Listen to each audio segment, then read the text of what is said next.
Photoshop. Let's open this first image of the picnic. And we're going to remove these shoes. We're going to use the Content Aware Fill. Content Aware Fill analyzes the entire image to find the best detail to intelligently replace a selected area and gives you the tools and controls for fine-tuning the results.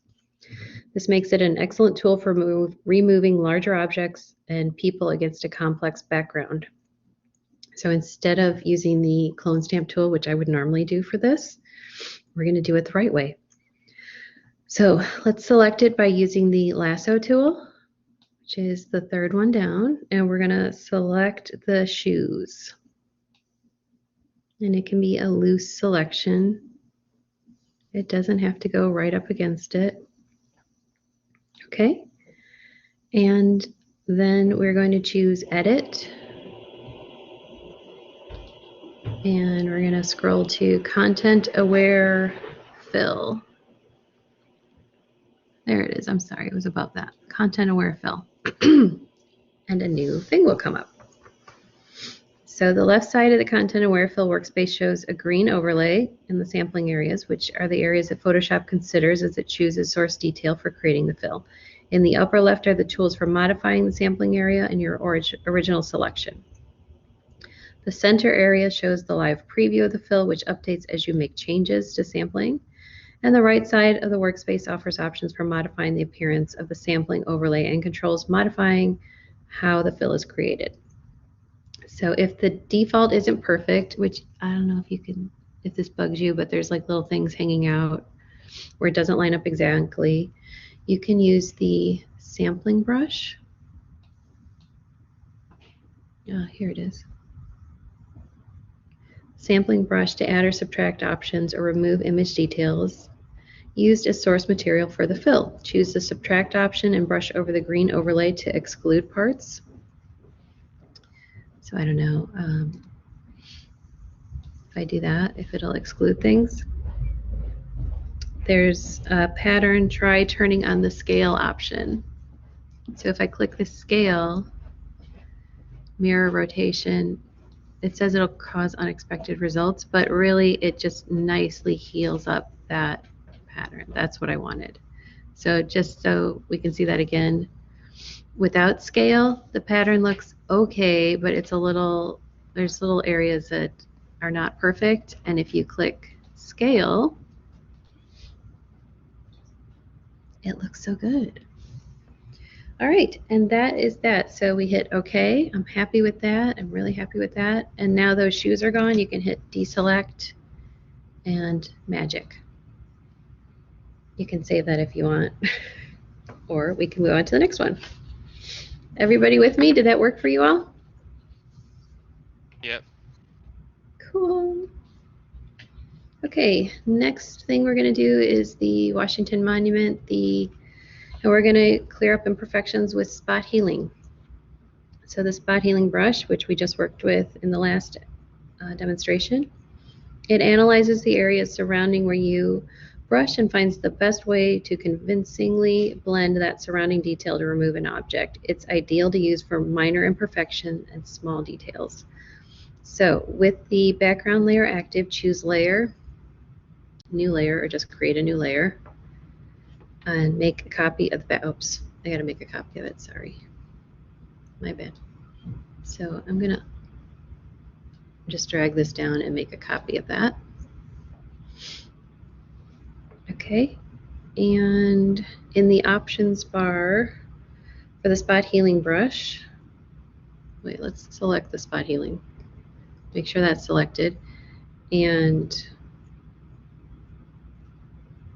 options, spot healing, click the checkbox for sample all layers.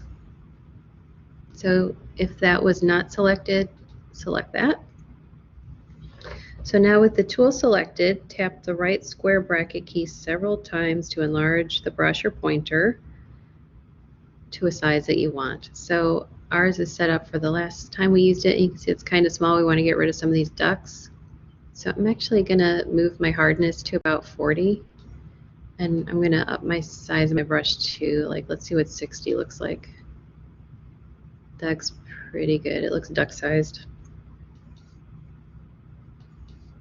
I'm just going to get rid of all these ducks. So I have a nice clean background.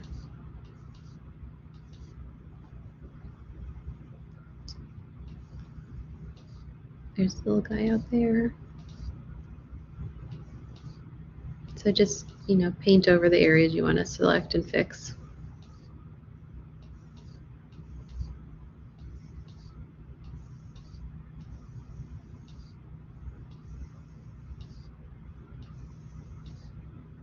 And let's see how it goes with this. I did a pretty good job.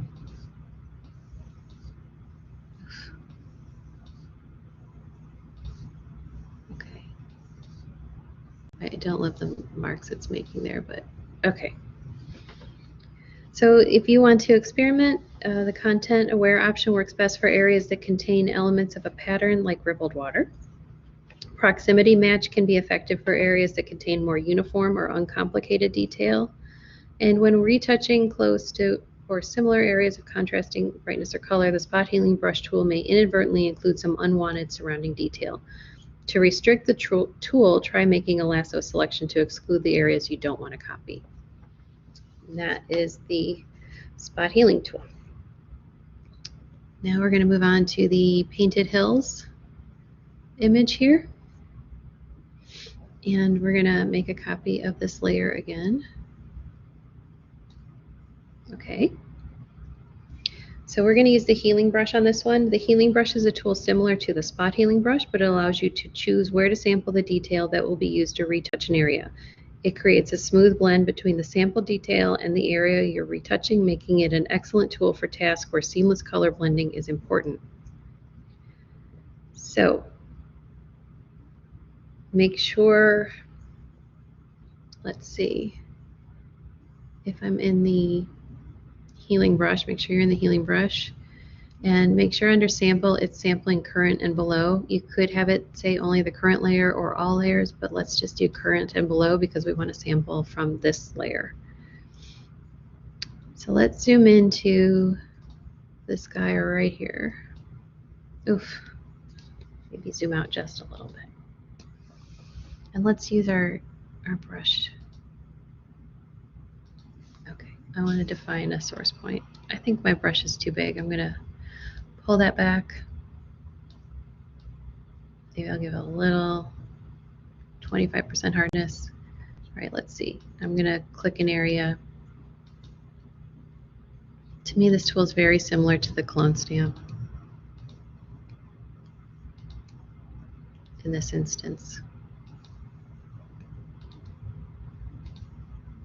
You can just make it so it's, until you're happy with it, you can keep playing around with it. To me, again, it's very similar to the clone stamp tool, so do what you like with it. I'm going to move on to the clone stamp tool because I like it the best. Okay, now we're going to use the clone stamp tool, which copies exact detail from the color from the part of an image to another. So let's use, we're going to add a new layer. I don't think we need to, we don't need to copy it for this, so we're just going to go with that, and we're going to use the clone stamp tool, and we're going to once again say current and below here, and we're just going to define an area, and we're going to get rid of a couple of these people. So I'm going to zoom in on maybe this one person going the wrong way. Or no, is she? No, she's not. Well, I've decided she is, so now that's who I'm taking out. In my clone stamp tool, I'm going to define an area. Maybe it'd be best to do something like this. So if you click right on that line, then it'll be easy for you to line up. Oops. Click Option, click with it to define that area, and just drag it.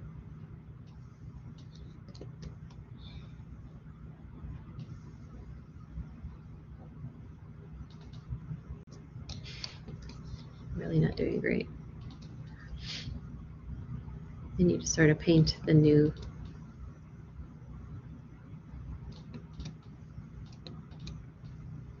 I just keep clicking option until I get what I want.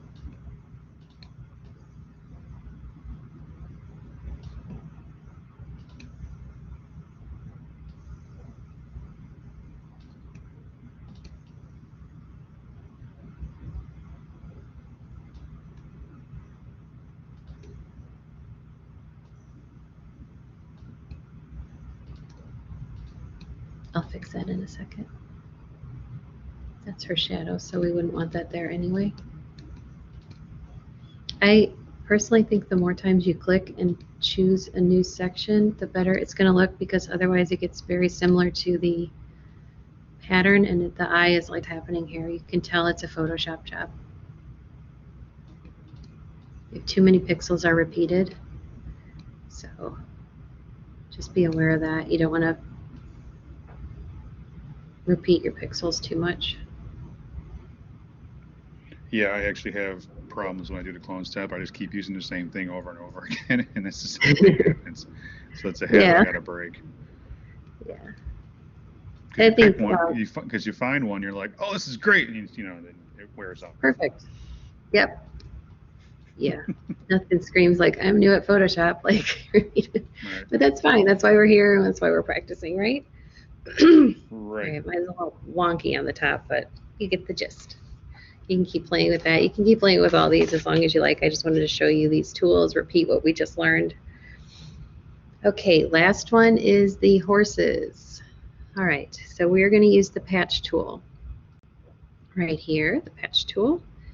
The patch tool is effective for patching areas with the selection. It uses the content-aware technology to create a smooth blend between the selection and the rest of the image.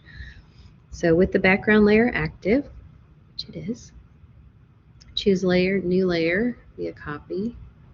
Oh, you want me to repeat this? Okay. All right. And make a copy of the background layer, and we're going to keep our retouching separate from the main image. The patch tool works from a selection of the area you want to patch. You can patch the tool just like the lasso. You can also use any of the selection tools. So I want to get rid of this horse in the background. So if I circle around him and I move, I get horse that way and horse this way. So the best way to do that is just to do half the horse. So we're going to take half of him. And like if you're getting extra horse,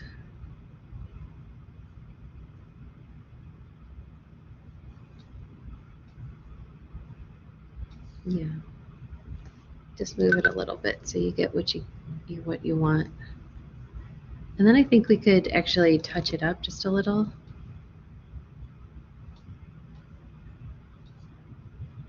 That's the wrong place.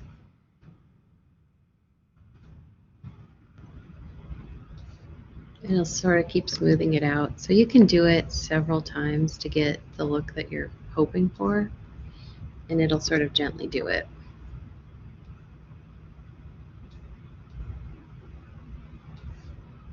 And then you can touch these things up, with the spot healing. Let's see. Yeah, see, it'll sort of fix that for you. That's how it's done.